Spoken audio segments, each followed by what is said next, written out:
अस्सलाम वालेकुम फ्रेंड्स आपने अक्सर देखा होगा कि वॉशरूम के शावर अक्सर बंद हो जाते हैं और उनको खोलना बहुत मुश्किल काम होता है कि उसको पता नहीं चलता कि अब इसको एक एक सुराख को कैसे खोलें। और आप जब भी इसे खोलते हैं कुछ अरसे बाद ये दोबारा से फिर से वैसे ही हो जाते हैं।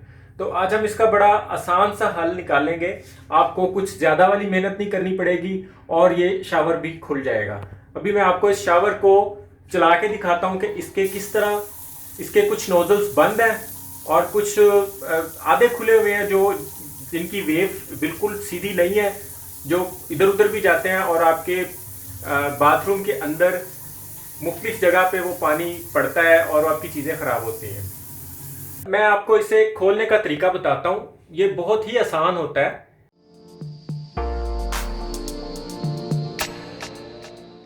फ्रेंड्स, आप किसी भी शावर को यहां से पकड़ के एक हाथ यहां पे रख के तो इसको आप इस तरह घुमाएं तो ये खुलना शुरू हो जाएगा इजी। ये बगैर रेंच के खुल जाएगा, इसका कोई इशू नहीं है। आपके केस में अगर ये आपसे नहीं खुलता तो मैं यहां लगे हुए शावर को भी वॉश करने का आपको तरीका बता दूंगा। अभी फिलहाल मैं ये खोल चुका हूं, अभी मैं इसको वॉश करने का आपको तरीका बताता हूं। फ्रेंड्स, आपने इस तरह का कोई बॉल या बर्तन ले लेना है जिसमें आपका जिस टाइप का भी शावर है वो उसमें डिप हो जाए, उसमें डिप इस तरह डिप हो जाए। और उसके बाद आपने इसमें थोड़ा सा हार्पिक ले लेना है और थोड़ा सा हार्पिक डाल लेना है इसमें इसमें हार्पिक डाल के और उसमें आपने टैप से पानी डाल देना है।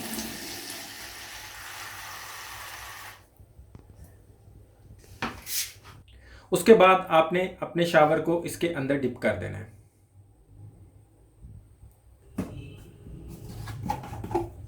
और थोड़ा हार्पिक इसके अंदर भी डाल देना है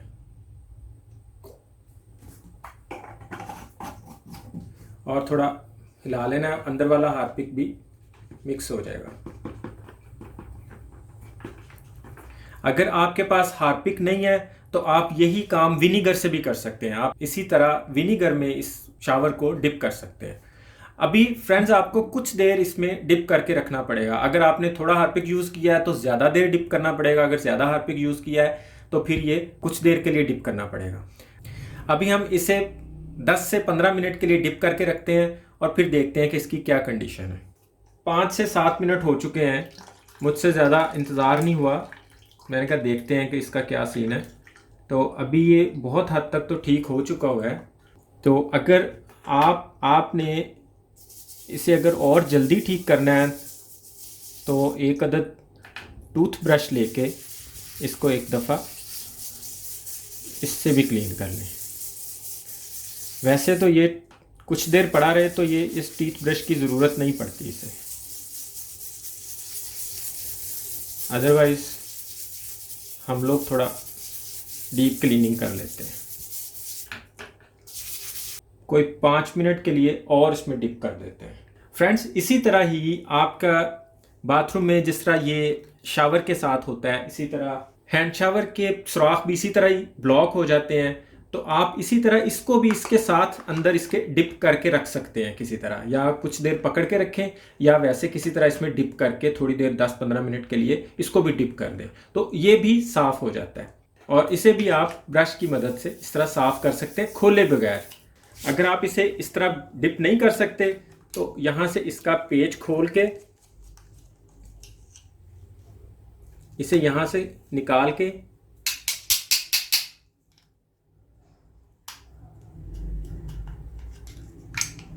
तो इसे भी आप इसके अंदर डिप कर दें, साथ ही इसके सुराख भी खुल जाएंगे। अभी हम 5 मिनट के बाद दोबारा आते हैं। फ्रेंड्स, शावर को इसके अंदर पड़े हुए 10 मिनट पूरे हो चुके। अभी हम इसको फाइनली इसमें ये ब्रश मार के इसे वापस लगा देंगे। फ्रेंड्स, इसे हम एक दफ़ा इसे साफ़ पानी के नीचे वॉश कर लेंगे ताकि लगाते वक्त केमिकल हमारी आँखों में ना जाए। आप देख सकते हैं कि ये अच्छे से क्लीन हो चुका हुआ है। अब हम इसे उसी जगह पे वापस लगाकर इसकी परफॉर्मेंस देखते हैं। उसी तरह जैसे हमने इसे खोला था हम उसी तरह इसे यहाँ वापस लगा देंगे। अगर आपको यहाँ खोलने में कोई इशू हो तो आप यहाँ रेंच से भी खोल सकते हैं। पाइप रेंच यहाँ पे लगा के इसको नीचे से घुमा के तो इसे खोल सकते हैं। अब हम इसे चला के देखते हैं।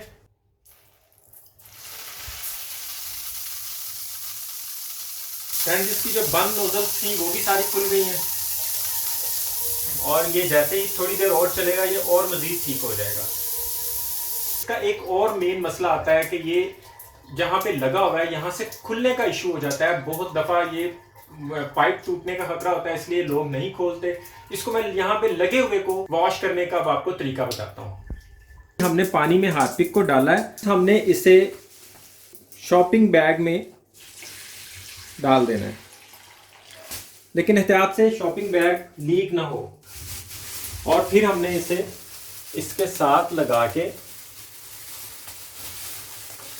इसको इसके अंदर डिप करके ऊपर से गिरा दे देनी है।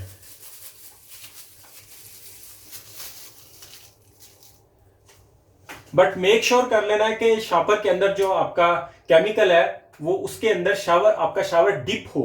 अब हम इसे 10-15 मिनट के लिए छोड़ देंगे, उसके बाद ऊपर से शावर खोल देंगे। इस बात की भी एहतियात करनी है कि ये हार्पिक क्लिनिक कुछ लोगों के हाथों के लिए थोड़ा सेंसिटिव होता है, तो आप अगर आपके हाथों के लिए सेंसिटिव है तो आप ग्लव्स का इस्तेमाल लाजमी करें। अभी जब आपने शावर खोलना है तो इसके नीचे बिल्कुल नहीं आना, इस पानी को यूज़ नहीं करना थोड़ी देर के लिए, 2-4 मिनट के लिए, क्योंकि इसमें से केमिकल निकलेगा। अब फ्रेंड्स, आपका ये हार्पिक वाला केमिकल जो है आपने अभी भी इसे वेस्ट नहीं करना है। हम इसे वापस बाउल में डाल के उसके बाद हम इसे ज़ाया नहीं, बिल्कुल भी नहीं करने लगे, हम इसे काम में लाएंगे। फ्रेंड्स, उसके बाद आपने अपने कमोड का ये वाला ढक्कन उठा के इसके अंदर इसे डाल देना है।